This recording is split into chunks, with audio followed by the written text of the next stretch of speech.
Hi, everyone. Today is Saturday, January 11th, 2025. Welcome. I'm Jeffrey Morgan, and this is a talk I host twice a week to discuss my experiences on the path of soul transcendence. This offering is brought to you by the Movement of Spiritual Inner Awareness, with the encouragement and support of my friend John Morton, who holds the mystical traveler consciousness, the spiritual consciousness that allows us to do the work that we're doing here today. If you're new to the call, the format is simple. We're going to start by calling ourselves forward into the light, which is calling our awareness forward into the light of God that's already present. And then we're going to chant three Anai hues. Hue is an ancient name for God, and Anai invokes a quality of empathy and compassion. Is the sound on? Oh, okay. And then I'm going to play a video clip from my teacher, John Roger. And then I'm going to do a reading from Walt Whitman. And exceptionally today, given the wildfires, we're going to take a moment to send light to the wildfires as well before I get going with the talk. So, with that, Ron Holnick, please call us forward into the light and lead us into some Anahu chants. Well, good morning, Jeffrey.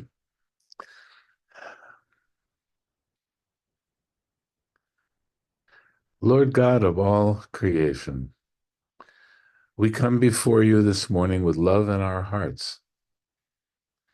We ask that love flood our consciousness and these entire areas where we all are, where there is fire danger. We are so grateful for this time to come together in the light, in acceptance, in remembrance that we are the light. And for this time together, Lord, we give our thanks. So be it.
See, we will take life,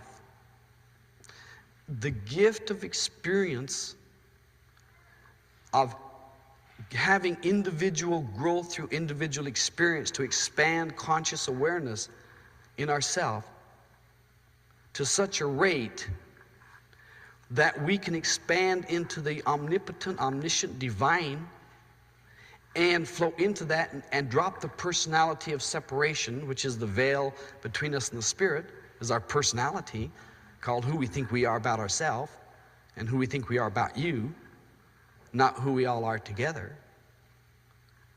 And we enter into the divine and become one with the co-creator. The individual plan is under the plan of Lucifer, and the plan of oneness is under God. And it has equal power here. And we have equal ability to choose. And if we choose too much individuality, and we find ourselves home alone in front of the TV with a lot of time and nobody around, or if we find ourselves with a group and we're still lonely because nobody really cares and appreciates us, we have an option there for this future vision to focus in what would we need right now that would fulfill this beingness here and make it rapture. And we say, someone to share with in an open, loving way, who would have understanding and compassion for me. And then the question comes up, would you give them the same thing?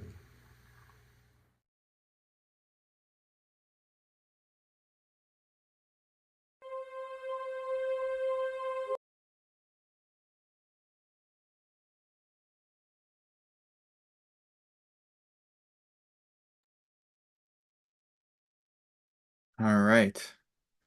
Here is a poem or an excerpt from a poem from Walt Whitman. Trippers and askers surround me. People I meet, the effect upon me of my early life, or the ward and the city I live in, or the nation. The latest dates, discoveries, inventions, societies, authors, old and new. My dinner, dress, associates, looks, compliments, dues. The real or fancied indifference of some man or woman I love. The sickness of one of my folks or of myself, or ill doing or loss, or lack of money, or depressions or exaltations.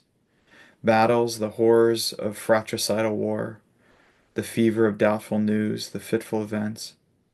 These come to me days and nights and go from me again. But they are not me, myself.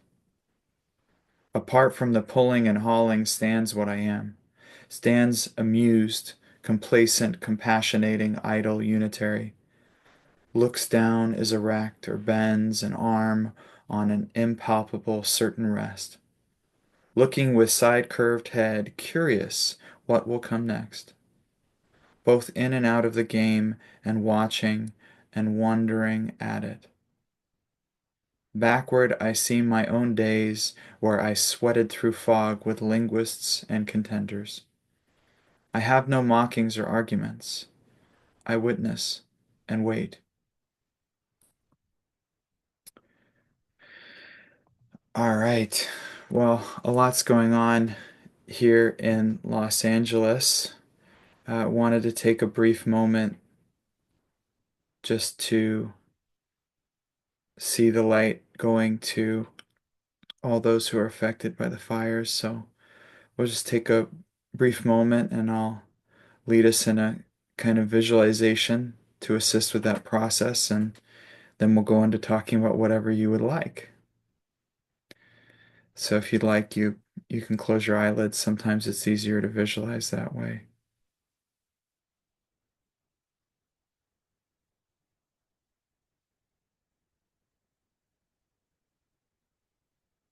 And just as you inhale and exhale, notice how the light cascades down into you. Notice who is breathing you, how that light fills you, embracing every cell of your body. How the very air that you breathe is a blessing, and how you are being held right now.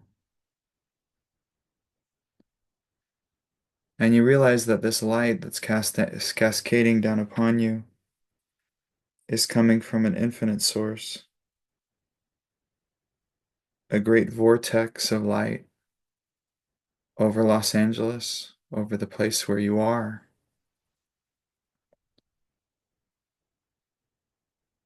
A great ocean of loving.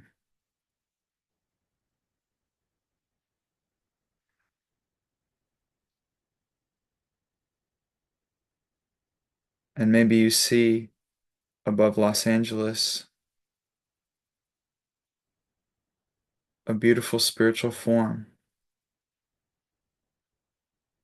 a form of loving that starts to look a bit like a rain cloud.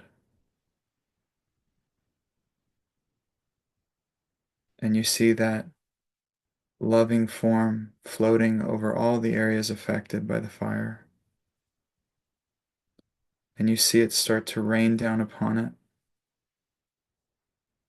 a great healing and soothing light, you notice how this cascading of raindrops changes color to match exactly what's needed for each area. You notice how each drop of light enters the soil, enters any remaining natural life, enters any of the rubble. You see it blessing every molecule and every cell.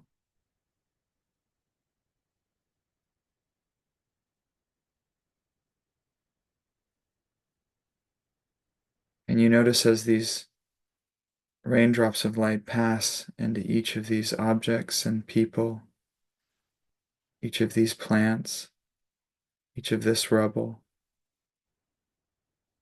how it starts to illuminate.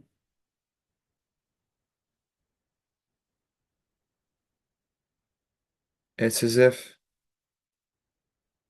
the very fabric of existence starts to hum in a very beautiful, peaceful melody. And you feel that peace resonating out from the fires and into all that they would touch, into all those who are affected, into all those who are watching the news or who are checking their iPhone applications to see where it is, that they too would be blessed by this action.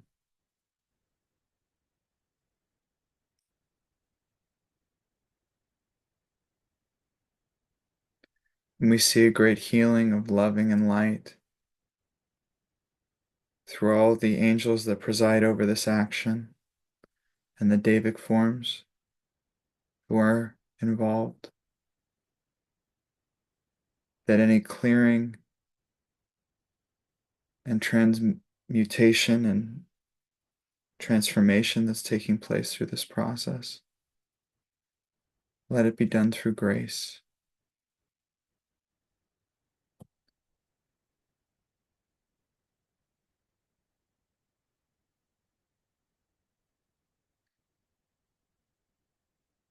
Let all who touch this experience be blessed, that their heart be filled with a knowing that God is with us, God is present amongst its people, that every step of this life is a step walked arm in arm with the beloved, this beautiful journey home to the heart of God.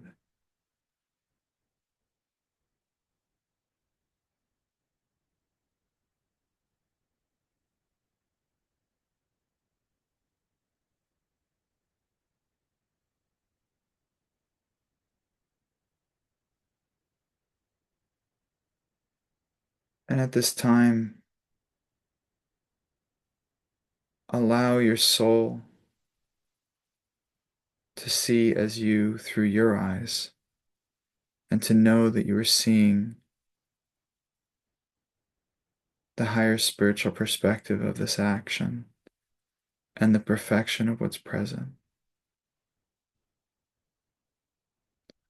That you have compassion for the parts of you that may suffer, for the parts of you that had attachment, for the parts of you that are afraid.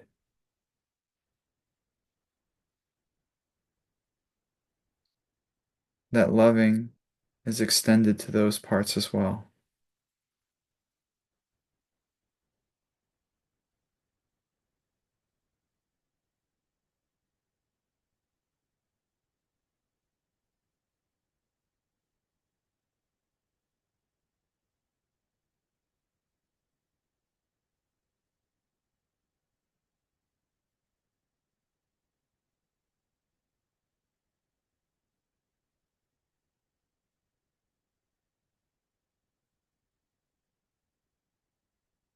We know that it may seem that we lose things,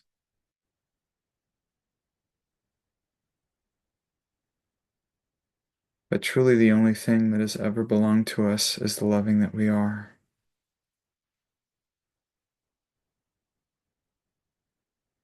And that increases as we give it away freely. So in this moment, in place of sympathy or upset or negative fantasy, we feel an overwhelming loving and compassion and embracing and family expanding from our hearts and touching into the entire world.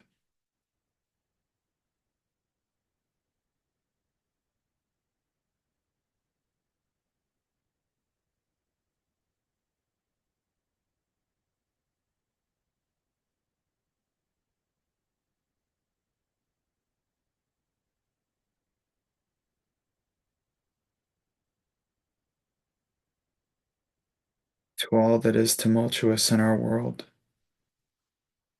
to all that is challenging, to all that seems overwhelming, we say now, God bless you. I love you. Peace, be still.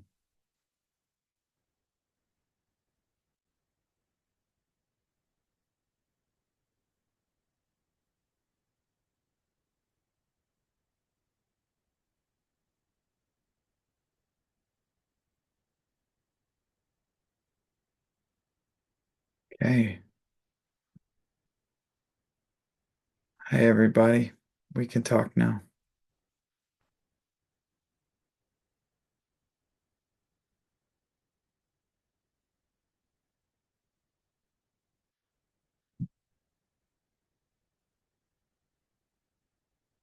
Danny Saffron.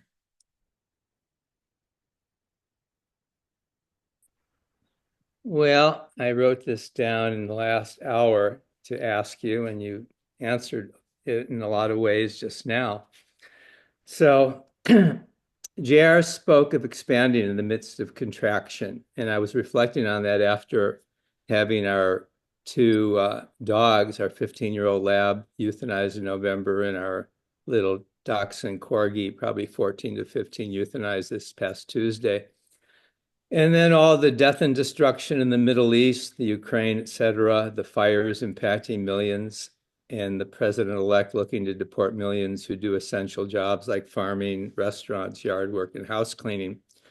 So I'm reminded to be of service by sending love and light, knowing we're all divine in our essence and that karma is and will be served. Do you have anything else to share on that, so far as seeing the good in the midst of contraction and loss?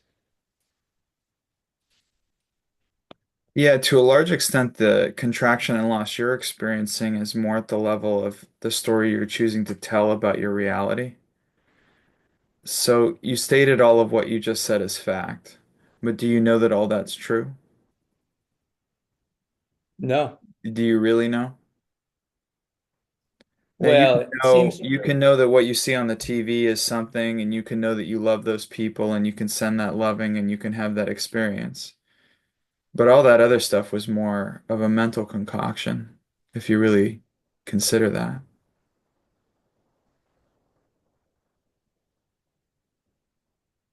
For me, I just know so very little,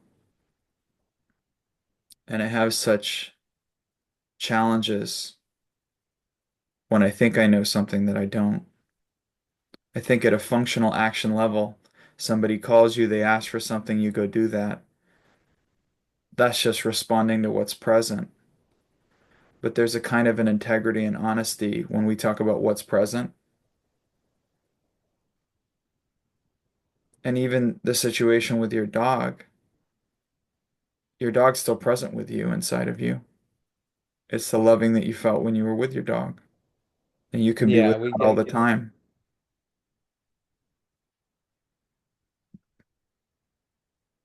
Pets play such a an interesting role and give such gifts freely. It's very interesting. We had some evacuees at Prana, and normally we're pretty strict about pets and things like that, but in this particular instance, we were like, bring all the pets. So we had our little Noah's Ark at Prana this during this time. I think that's beautiful. At the end of the day, we have the experience that we have exactly the experiences that we need. No more, no less. Now, how we respond to them, that's called attitude, that's called choice. That's the gift that we've been given. Now, through that action of choice, we can choose to be in a consciousness of grace or we can choose to be in the law. But again, that's just a matter of choice. And I have no qualms with either one. It just depends what kind of experience you would prefer. If you're feeling upset in relation to the concept of deportation, maybe clear around deportation inside of yourself. See, I find in this instance with the fires, upset is not what got people out of the mountain. Upset is not what got people shelter. Action did that.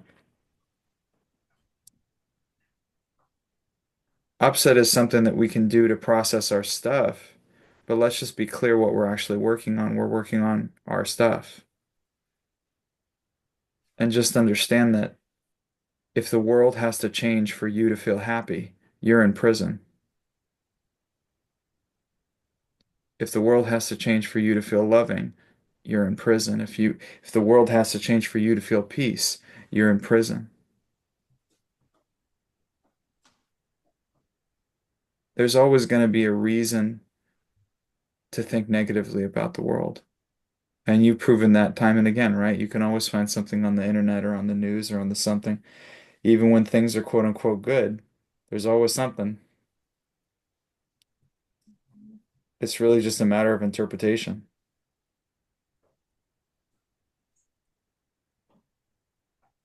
I don't have a debate about, it's like with all the fires, you have all these people looking to blame a politician or looking to blame a somebody. Or maybe it was the smelt, or maybe it was the water, maybe it was the this. Maybe. But at the same time, there had to be a karma. There had to be a group karma that would allow that to happen. So maybe that mayor, that governor did exactly what they're supposed to do. We just don't like that. And losses only occur if we have loss on our curriculum in our life. It's challenging, but at the same time, there's a comfort in knowing that it's orchestrated, in knowing that God is with us.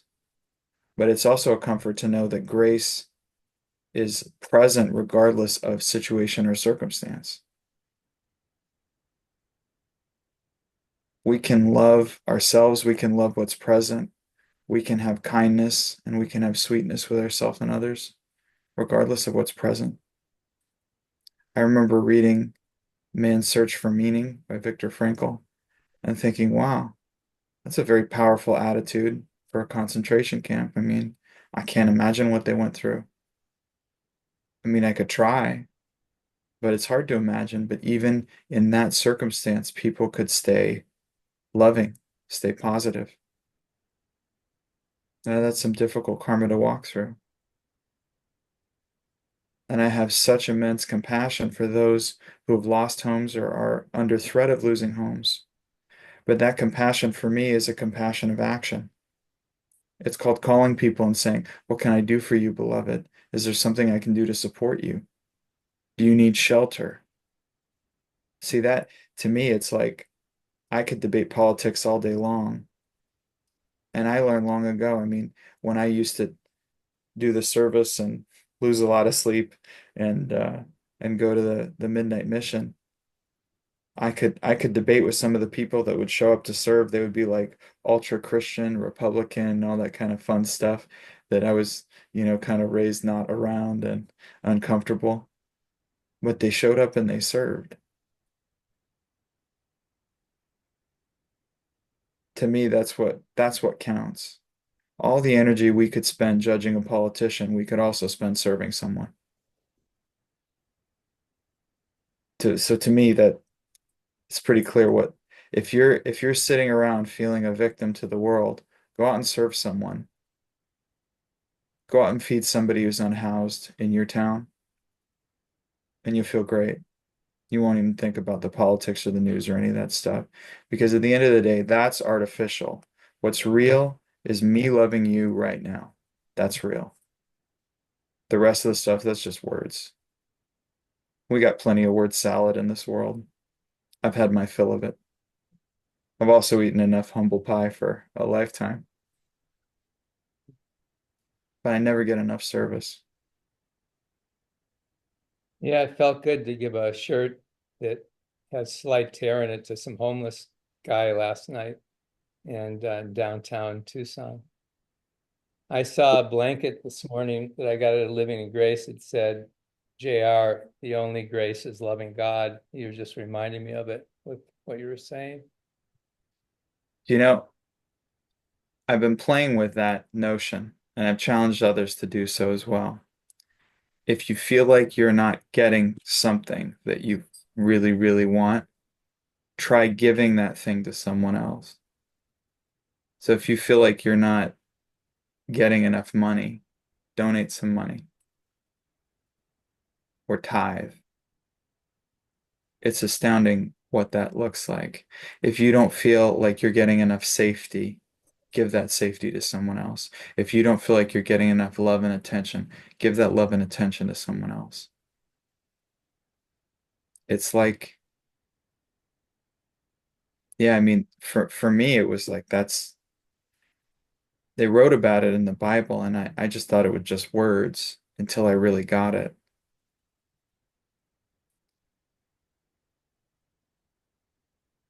But yeah, your mind is always going to try to convince you that the world sucks. I think understanding that you're not your mind and that your mind doesn't necessarily always have your best interests at heart would probably do you a lot of good. And if your mind starts to be a jerk, go out and serve somebody, go out and give, and then it'll shut up. None of this junk exists in the action of serving others. Just does not. It goes real quiet. And even if it doesn't appear that the politicians in charge are serving the middle class and the lower class, it's like, well, love them anyway, huh? I don't know. Look, I think we should just root for everybody, even Donald Trump. I pray for him. It's not an easy job. Did I vote for him? Well, I have my preferences about the world, and my preferences aren't always respected by the world. I want him to succeed because if he succeeds, we succeed. Yeah, I do too. I want him to succeed as well. Do I want him to hurt anybody? No, I don't want him to hurt anybody. The two are not mutually exclusive. And I can pray for his health, and I can also pray that he doesn't hurt people. You don't have to think, you don't know if politicians have your best interests at heart because you don't know what their karma is. You don't know what their mind is. That's just something your mind comes up with. It's a story that you think you can mind read politicians just because some newscaster said, oh, this person said this horrible thing in one speech for 5 minutes.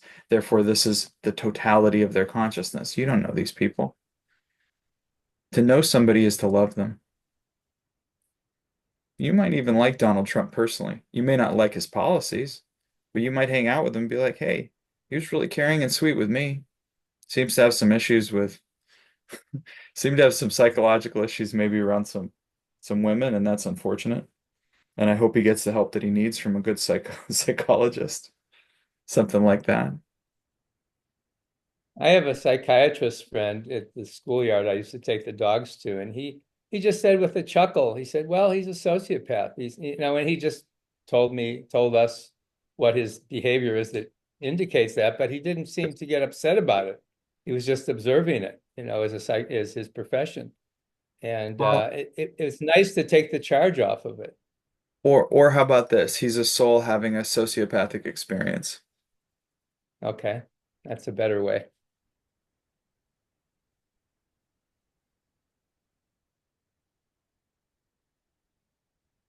At the end of the day, what we have is what we hold in our consciousness. And selfishly, I'd like to hold a whole lot of loving. Well, I'm going to see him as my friend now after this sharing. Your friend Donald, I love it. Yeah. And when the mind kicks up, just understand that it's just doing what it's supposed to do. If you have a mental karma that does that, it's just doing what it's supposed to do. Give it something to do, go serve someone. There's really no excuse to withhold our loving. I've never found a good excuse. Lord knows my mind came up with a lot of good excuses, but they weren't that good. And there was never a good excuse to withhold my loving. Well, this week, after now that both of our dogs have passed, who are a big part of my ministry, I'm intending to call the local school and see about volunteering or working for them because I'm in their system as a substitute. So I may wind up being serving kids from now on or this year. So we'll see. What a gift. What a gift. Yeah. Yeah. Thanks, Jeffrey. God bless you. God bless us.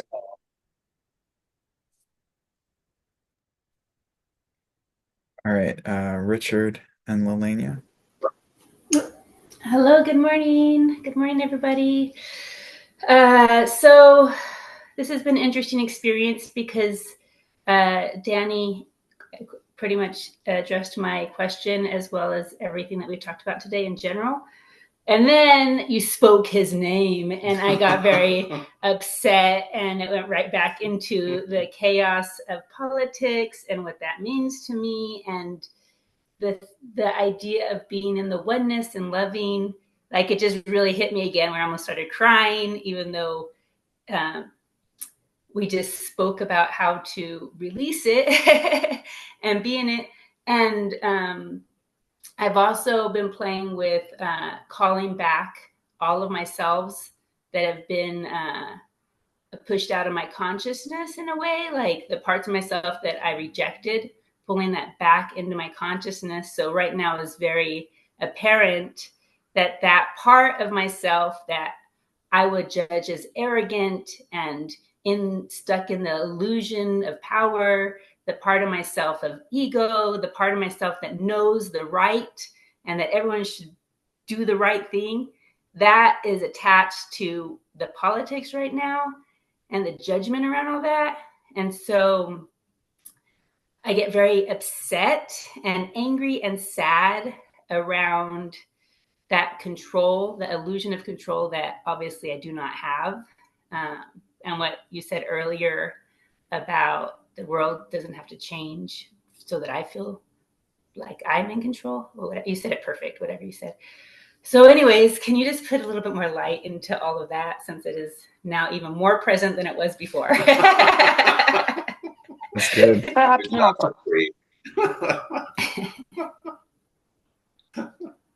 That's good. Um, yeah, so couple things. I think that people like Donald Trump are such shiny objects.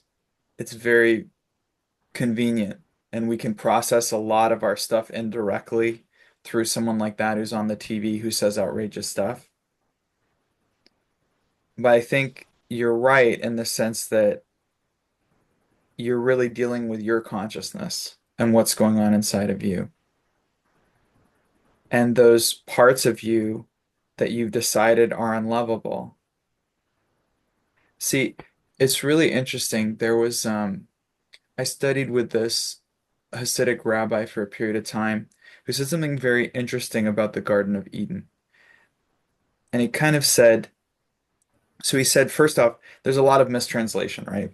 A lot of kind of, the goyim of the world will mistranslate the Bible and they'll say, oh, well, the rib was taken out. Well, that's not actually true. So the way that the Jews say it is it was like man, woman were one being, half half in a way. So hermaphroditic in a sense.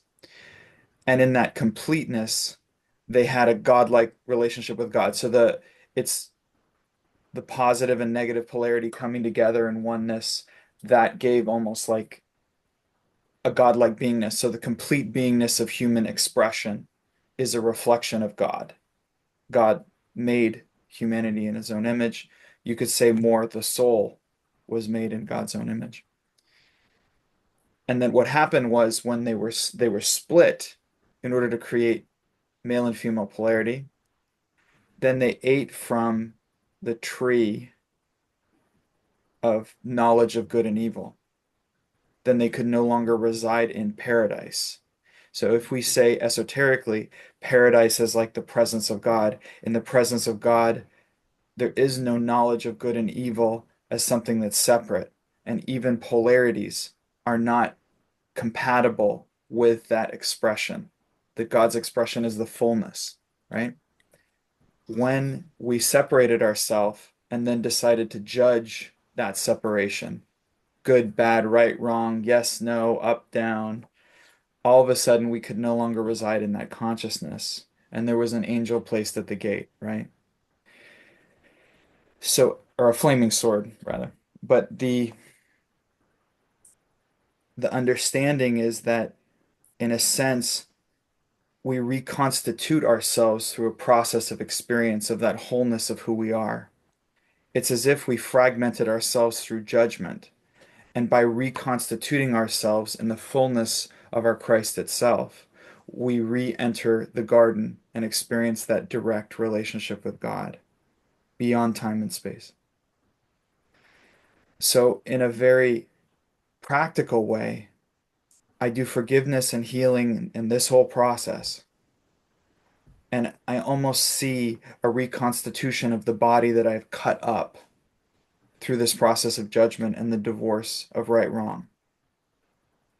So as I start to do forgiveness, I start to reconstitute more of who I am. So if you think about it, John Rogers said dishonesty forfeits divine aid. At least that's what I heard. So dishonesty forfeits divine aid, but why would that be the case? Well, in a sense, if we can't even address or relate to the part of us that is the reality of what's taking place, and we're not honest, one with what is, if we're not in oneness with what is, we're not in that fully constituted wholeness that is able to communicate and walk with God. Now, of course, that's an illusion. Now, who am I talking about? It's like I'm not talking about the soul. I'm talking about that personality that goes into the separation and all of that. We are with God in a very practical sense already. But I'm talking about more the tragedy of the fall and the human experience of separation. I look at, to a large extent, a good use of my time as clearing all the blocks that I have to that oneness. And those blocks are, am I willing to be Donald Trump and know that I am loved by God? Freedom for me is knowing within me whether I'm a murderer or a saint, I'm equally loved by God. Now, I don't choose to be a murderer because I have my preferences and I don't really like hurting people. And I just love people too much and don't want to be near that. But there is a freedom in the process that is available to us the more that we can give and extend that lovability to all parts of us. That's why I seek out people who irritate me, I have judgment of. I seek out to clear that as quickly as possible. Even if it's uncomfortable, I clear the air with people and I clear the all the junk that I might have with people because I want to feel whole. I want to heal. I want all of me to be loved. And I want to know that all of me is loved, not as a concept, because we can say, oh, yes, God is love, lover, and beloved. Oh, yes, this sounds really great. Conceptually, no, I want to feel it in my bones. I want to know that when I look at another person, that I'm looking at the face of God, and I want to feel it in every fiber of my being. I often describe it as like I don't do performance art. If I don't like someone, I'm real honest about that. And then I go, okay, how do I know them better? Because to know someone is to love someone. And I'm always looking for that spark of true beingness when I'm talking to people, because when I find it, it's like getting pierced by an arrow, the taste of which is sweet. And I can never not love that person again. So I'm always looking. I'm always looking for that spark, that keyhole to look through, where I would look through and see infinity, and I see the infiniteness of their beingness, and just get that one little glimpse, and then it never leaves me.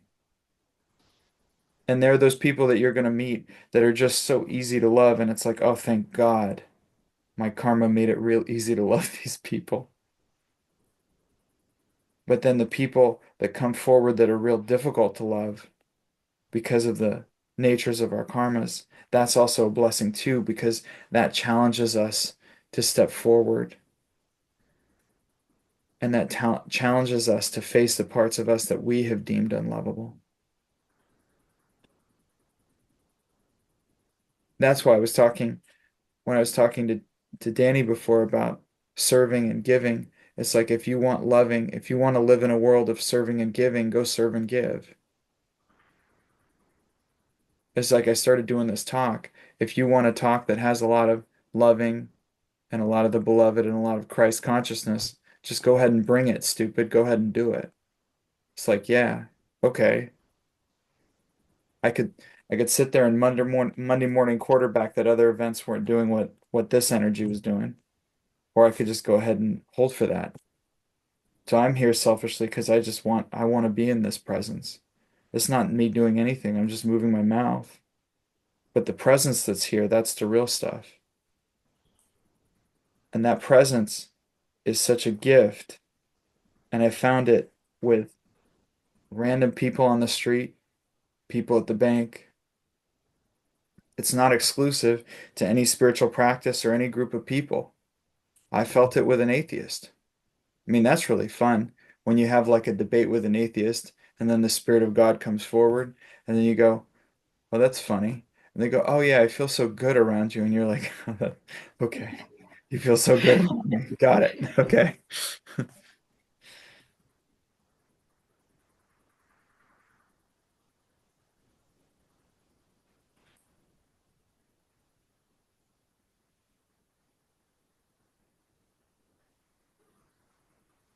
Loving doesn't have to make sense.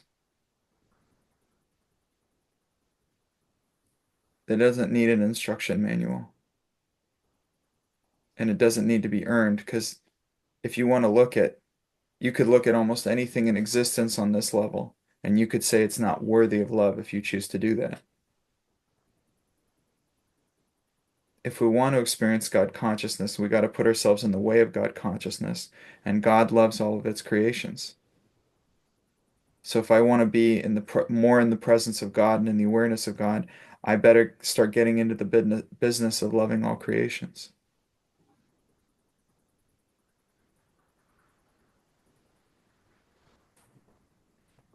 Yep. Not as a Thank you. righteousness, not as a Yeah. righteous thing, not as performance art,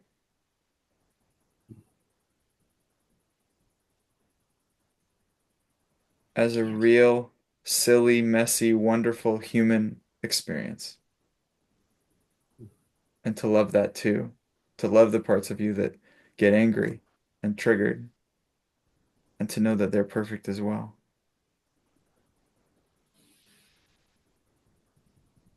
Thank you. God bless you. Namaste. Thank you. Uh, Edie, Hi, Jeffrey. Good to see you. good to see you. So I feel like I have an opportunity with this question and what I'm bringing forward for greater clarity, greater loving, greater expansiveness. And so that's the intention in which I'm bringing this.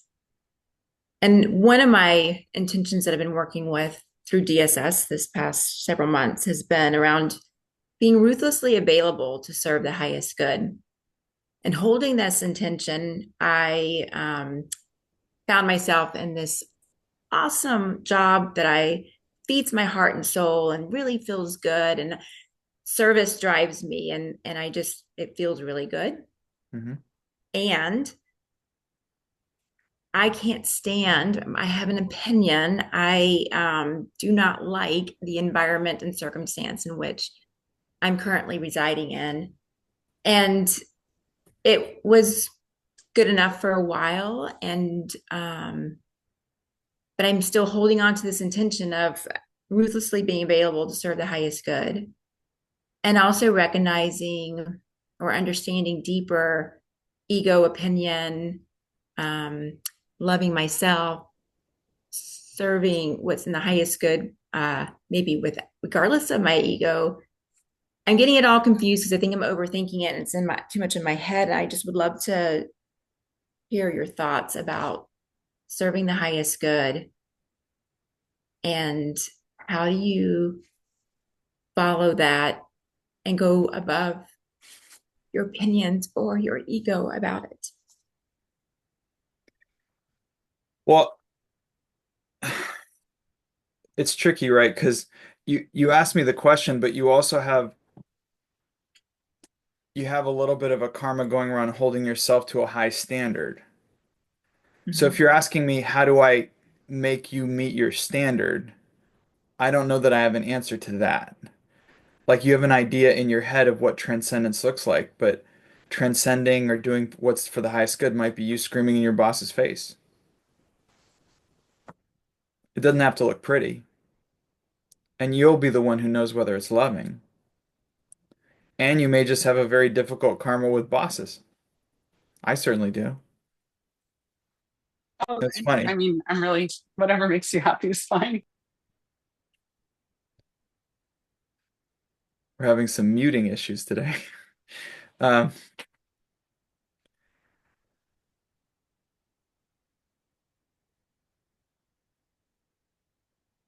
I don't think it's about, we have an idea of what's for the highest good, but I don't know that we can really know it. We say for the highest good of all concerned because God knows best, and we don't. We just don't. And you could be a great rishi and you could see a lot, but you're still gonna not gonna see the full picture. Instead, I find it more useful to zoom in on a moment by moment basis and say very clearly, just Lord, what would you have me do? And if I see something to clear, I clear it. And if I see some upset, I clear it. But I don't clear it because I'm trying to maintain a standard. That just seems silly to me. I clear it because I don't like having pebbles in my shoe and I don't like feeling this way. But having an idea of trying to me, being available for what's for the highest good is just about being responsive to my highest perception in that moment and knowing that I could be wrong. You might think for the highest, it's for the highest good for you to storm off, or you might think for the highest good, it's for you to keep your mouth shut, but you realize later you were really being called to speak up. And you could go into like analyzing what all that means. But really, I think it's more about, it's kind of like when people do the whole ministry thing in the movement of spiritual inner awareness, a lot of people have asked me about like, oh, what is ministry and what do I have to do to be a minister and what is a minute? It's to me, being a minister is more about that consciousness and intention and making yourself available to it. That to the extent I perceive in my integrity there is a call to serve, I know that it is my availability and my willingness that is always present. And I think for some people, what gets really difficult is they're being called to serve themselves, called take care of your body better, or be alone a little bit more, hold yourself. And they're judging that, going, no, no, no. When I became a minister, I thought I was going to go out and do like a wheelchair project or something. So I think there's a way in which the way you described it, it's like there's a form, there's an image, there's an idea. And I would throw that out and just say, what's present and what would love have me do right now? And I think I just have this firm experience level. I had heard that John Rogers said something to the effect of, when it's done in loving, it will work. So I go, well, okay. I don't really know what the hell I'm doing most of the time. I'm really not as smart as a lot of people. And I do know how to love what's in front of me. So what would that loving have me do in this moment? Now, I have arguments with myself because sometimes what loving would have me do in this moment is to tell somebody something very directly, or to give a criticism, or to give feedback that maybe people don't want to hear. And then I have to contend with the part of my ego that enjoys being liked by people. And you may have something like that too. But I don't get it from the idea of the highest good of all concerned, because frankly, I don't know what that is. For me, that's an intention because I don't know what that is. Instead, it just becomes what is loving and what is serving in this moment. And it can be very simple. Loving and serving in this moment might be keep your mouth shut. Loving and serving in this moment might be excuse yourself. Loving and serving in this moment might be, oh, you're low blood sugar. You can't really participate in this conversation. Excuse yourself and go have a sandwich. It's like, but the more we have a form on it, the more there's a filter where we might miss what's present, if that makes sense. Yeah, it does completely. Thank you. Anything else? No, just really appreciate that. Thank you. My pleasure.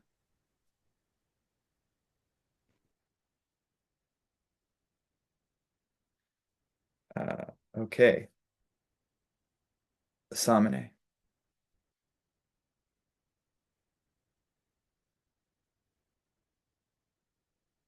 Oh, I'm okay if you want to go with Dom. I don't know. Dawn, have you shared before? I have not shared before. Okay, we'll go with Dawn. Thank you, Samine. We'll see if we have time for you after. Thank you, Samane. I've never met you before. And hi to all my beautiful USM beloveds on the call. I'm going to be radically, radically brave right now. I'm going through a lot. I put together a beautiful birthday party for myself. I just turned 50, which was a really powerful portal. And my community and my beloveds really showed up for me in such a heartwarming way.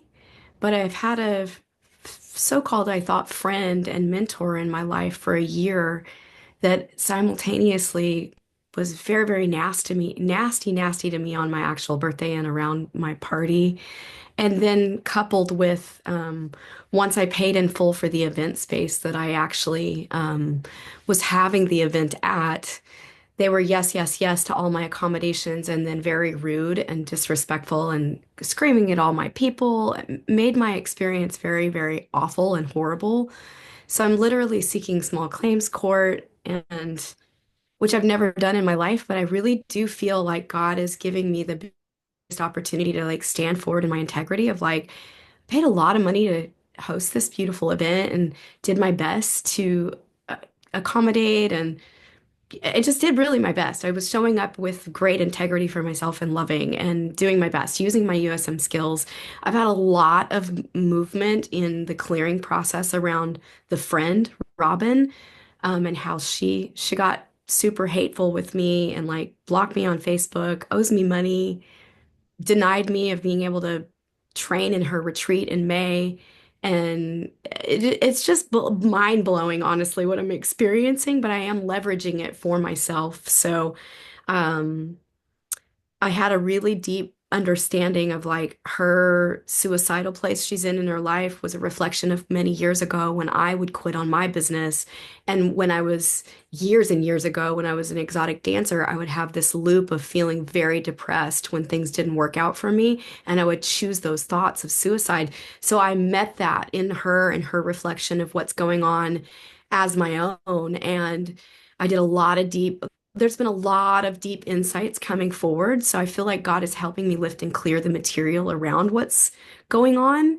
But I just wanted to come on and place it into the light with you and get how much more can I go with clearing this all together? Because Yeah. I really am taking it to the heart of like, this is an offering, deep, deep spiritual offering for me. Yeah, no, your karma sounds real fun and interesting, by the way. Holy God. Um, so thank you for that. I did not expect all of that.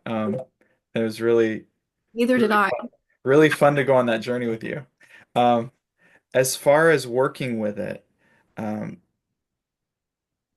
I think there's always an opportunity within the process to gain altitude and to reference from the perspective of the soul. And what that means is if we know that we're a soul having a human experience, just to understand that the comings and the goings and the ebbs and the flows of the karmas and the experiences that we're having, there's a kind of there, it has its own intelligence and it's gonna do what it needs to do. So it's not often about right and wrong. There's actually a wonderful quote by Long Chen Pa, if I can find it. Um, Yeah, this is a great quote. Since everything is but an apparition, having nothing to do with good or bad, acceptance or rejection, one may well burst out in laughter. We look at our life as indicative of something happening to this ego, this person, this I am, this whatever. When we start to understand that most of the time what we're experiencing is the completion of an older action, and it really is not a statement of value. We tend to define ourselves by, do people like me? Do I have the things that I want? Am I getting the feedback that I want? Have I met the goals that I set in my mind? That's I mean, you mentioned USM and the work that you've already been doing. I mean, my understanding is there's a lot of work to just shift that metric so that we're not looking at things like do people like me and all that. Instead, we've got an inner compass, in a sense, an inner reference point. I would say that in your circumstance, if instead of looking at it as a drama or a story that's happening to you, it's more like you're the soul watching a really interesting TV show and you're being shown all the things that you get to forgive and heal and love and release. And the cool thing about it is, if you're a soul, the soul I would describe, Rumi described as like, you're not a drop in the ocean, you're the entire ocean in a drop. So that Mhm. full divine presence is within you. And instead of trying to solve the problem in the mind or understand who's right and wrong, it's more like this is just came before me. This came into my presence, and now I get to forgive it.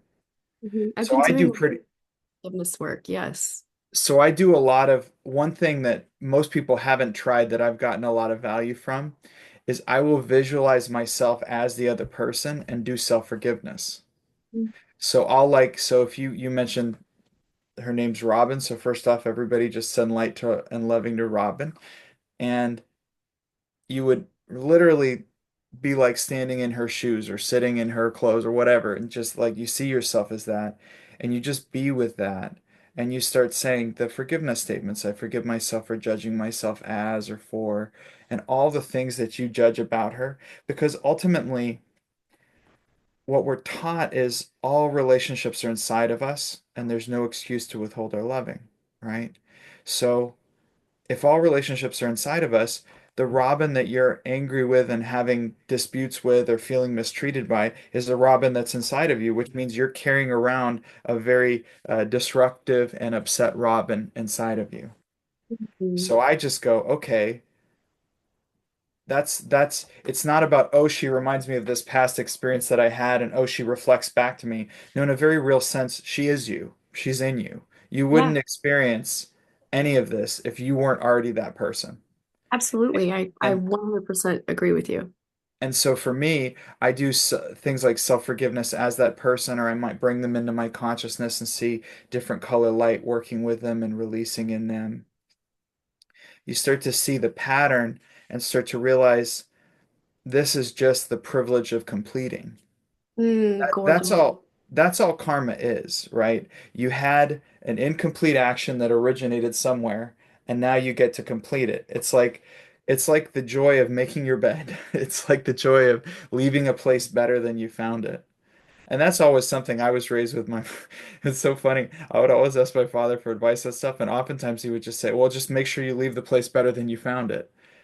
And then I was like, wow, what if I extrapolated that to every aspect of my life, including my interactions with myself? Leave every place better than you found it. Or I guess you could add life is like camping. Leave every place better than you found it.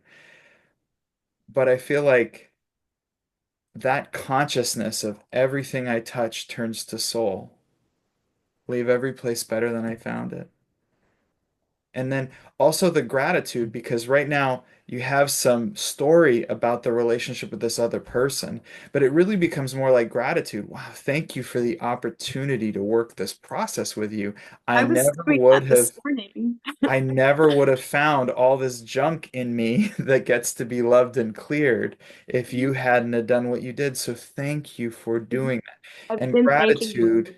is an incredibly powerful technique as well. Mm, So I would say just keep working the process and understand that the part of you that is perceiving the problem may be the problem. So that part of you that thinks there's an issue or right. that see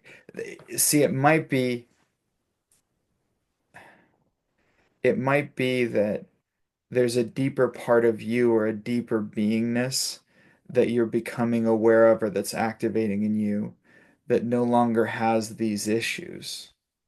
It's like a snake shedding skin, Yes, it feels that way. but it's about understanding that the story of my life does not define me. My life is simply the privilege of completing that which I started in loving and honoring. Gorgeous. Mm. I really take that into my heart deeply, my consciousness. Thank you. Beautiful. I really resonate with what you're saying. And I recognize it. I recognized it in the whole thing. I recognize completion. I'm completing it. I've Yeah, been making it from that place and with gratitude and love and loving and a lot of clearing, a lot of forgiveness. So you're just affirming the process I'm doing, which is beautiful. And I'm so thankful I jumped on the call today. wonderful. Well, great to meet you. Great Thank to you for meet you joining me. too. Thank you so, so much. I'm deeply, deeply, deeply grateful. God bless you. Bless you too. Bless everyone on the call and bless those going through the fires. Yeah. Thank you so much. Um, Samine, we're in bonus time. What you got? Oh, this is, uh, thank you. I had something about anger. Oh,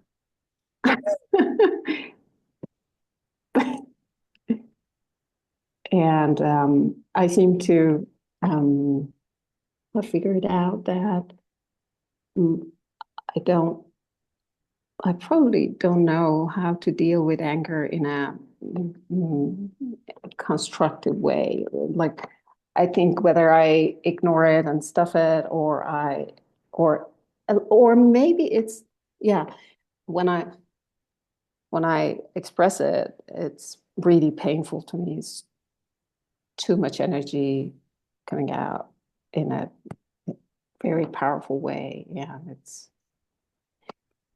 so that's what I've got, and I can use help with that if you have any. Yeah, I mean, my experience with anger is that anger is in many ways functions as a defender. Well, let me put it this way. It can be a couple different things. So sometimes anger is just I have a lot of energy built up in this particular meridian of my body and it needs a place to go. So I just get angry. So that there is that. There's like a functional, more like energetic version of anger. There's another version of anger that seeks to obtain a result. So it's more of a tactic. Like you can see kids getting angry because they don't get what they want, and then they find that when they get angry, they get what they want. So that's called anger as a tactic. So your basic self might use that one too. I'm not getting what I want. When I was little, I got angry and then I would get what I want. So I'm doing that. The third kind of anger that I've observed is the defender. So basically, if I feel overwhelmed by my sensitivity or trauma or upset, I use anger as a way of anesthetizing myself so that I don't have to feel the fullness of that pain. And then the other dimension of that is I feel incapable of handling what's in my life or confronting the issue that I'm confronting, and the anger can be a source of energy. I worked with somebody who said they wanted to let go of their anger, but then the question was, wait a minute, but you use anger as a source of your energy. If you're not going to use anger, you're going to have to go find something else. So understanding that some people run on fear and other people run on anger. I know several people who like they were able to write doctoral dissertations and do all this kind of amazing stuff because they wanted to show somebody or they wanted to make a point or they were fighting for this person or they were, you know, and that anger became a source of great energy for them. So I think the first question for you, and I'll ask you as a reflective question, what purpose does anger serve for you right now? And the personality will say, "Oh no, it doesn't serve any purpose. It's so difficult and I can't understand." But no, what gift is anger giving you that you're not getting from other places? Yeah, I used to relate to the third type you were talking about, except that it's not working anymore. Um, I agree. Yeah, no, and I think that that's a good time to shift the strategy. But what is the strategy? So it's I'm feeling too sensitive and I want to desensitize. It's I feel overwhelmed and I need strength. Which one is it? it can be both of them. Plus,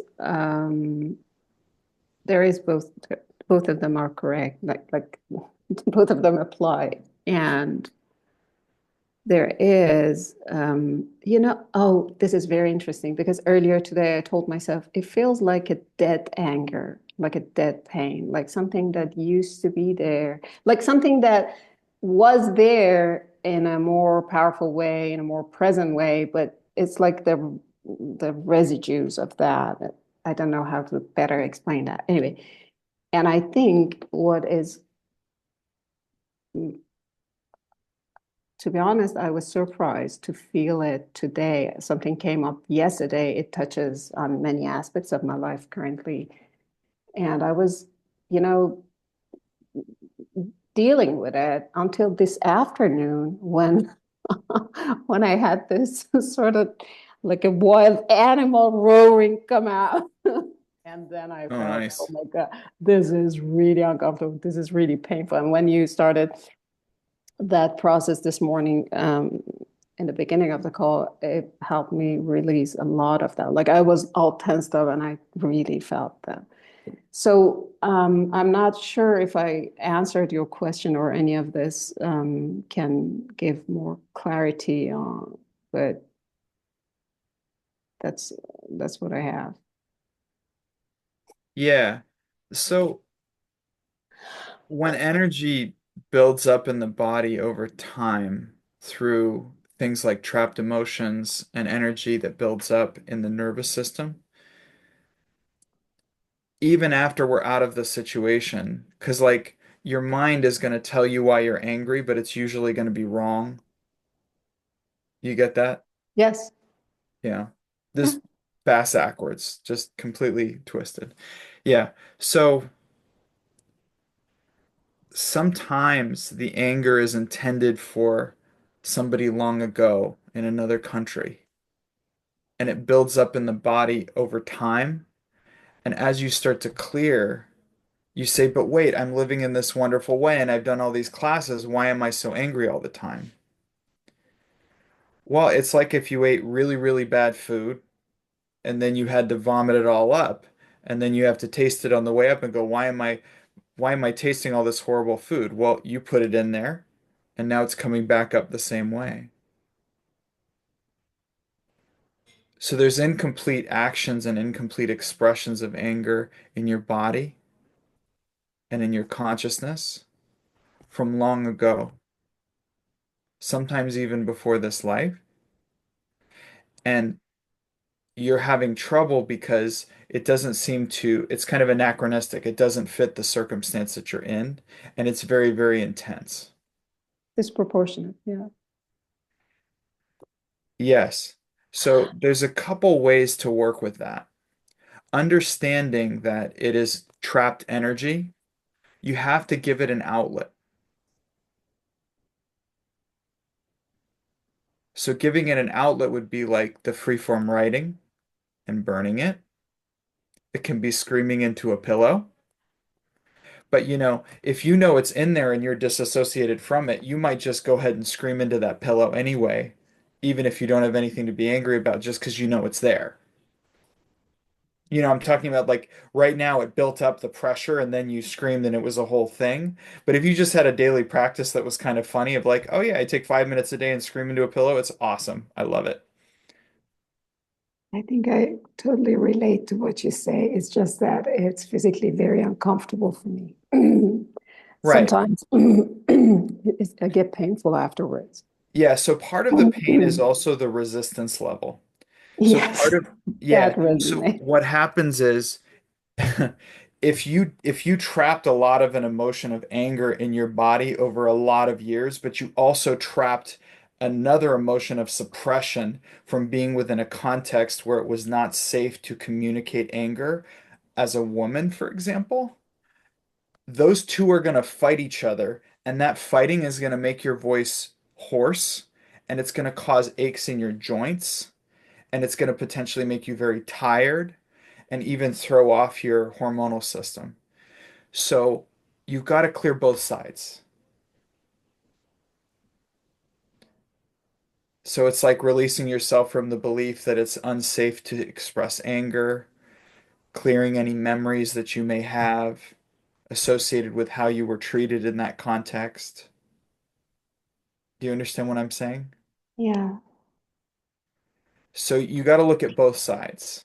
How do I give this boiling rage that might have been trapped in my energy an outlet? And then how do I heal and release any of the blocks I have to that expression? Otherwise, you're essentially holding a beach ball underwater continuously, and then it like comes up and hits you in the face, and then you push it back down again, and that ain't gonna work. The beach ball always wins, and it comes out at a very inconvenient moment.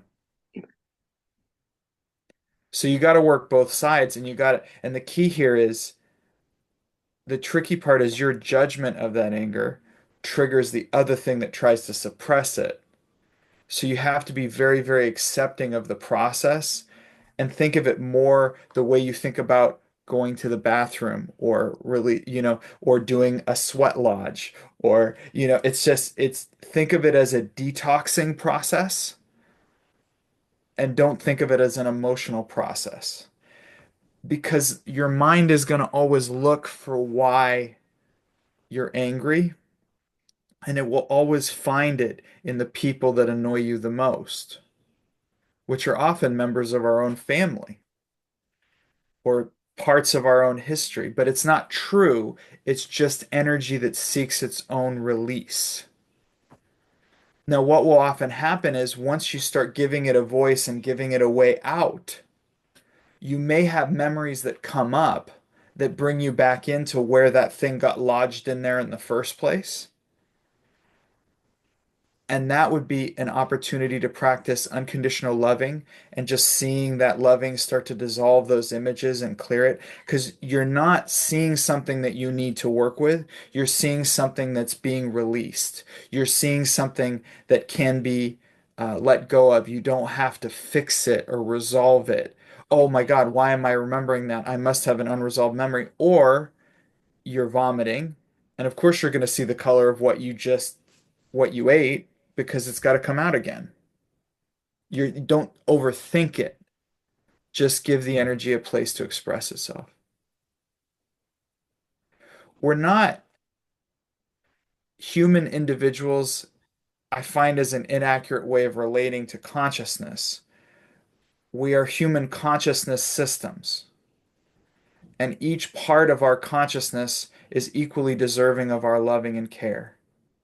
And each part of our consciousness has a unique need to express itself in specific ways, according to the curriculum and the experiences that we agreed to have and complete in this life. So, all I'm talking about in a very real sense is ecology, where you're caring for a part of yourself.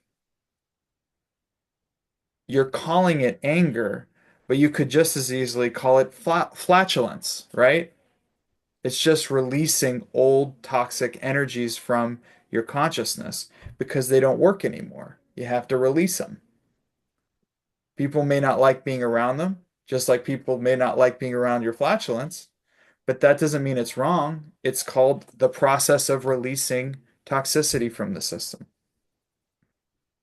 Does that make sense? Absolutely, yeah. But again, I would encourage you strongly to let go of the judgments and do forgiveness as soon as you have them, because that judgment will trigger the inculcated suppression of your past experiences, and it will make it very, very painful. It's like an electrical current passing through you will only cause damage at the level of your resistance. It's the resistance point that causes the destruction and the heat and all the other stuff. If it could just flow, you might even enjoy it. Screaming can be really, really wonderful. Or maybe you channel it differently by singing extremely loudly a song that you love, but giving voice and giving expression to that part of you that was suppressed. Otherwise, that part of you that's suppressed will seek conflict everywhere you go so that you have an excuse to release some of the pressure. And then you ask yourself, why do I always have conflicts and disputes with Yeah. people? You don't. You have a part of you that is seeking an excuse to release some of the pressure that you've created by suppressing it.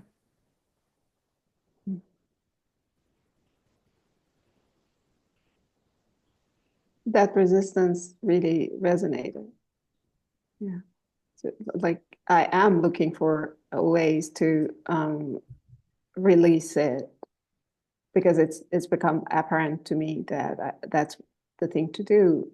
It's just that I couldn't understand why releasing it would be this painful. But yeah, no, and the judgment, and yeah, absolutely. Yeah. So you got to do both. Rewire it so that this Yeah. expression is okay and loved and perfect, and give ample opportunity to express. Sounds like a plan. Have fun. Yeah, But I'm gonna honestly, like try. that attitude, it can be fun. It doesn't have to be heavy. It can be funny. Do you understand? It doesn't Yeah. have to be heavy. Being human is funny. We are hilarious beings.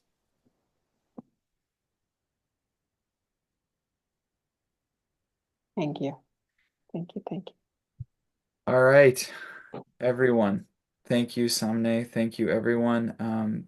Let's just take another moment to send light to the fires, to see a beautiful cloud sprinkling water upon them for the highest good of all concerned, and just a circle of light and loving around all the communities and all the areas that are nearby the fires, that they be protected and held like a bubble of light around them or a dome.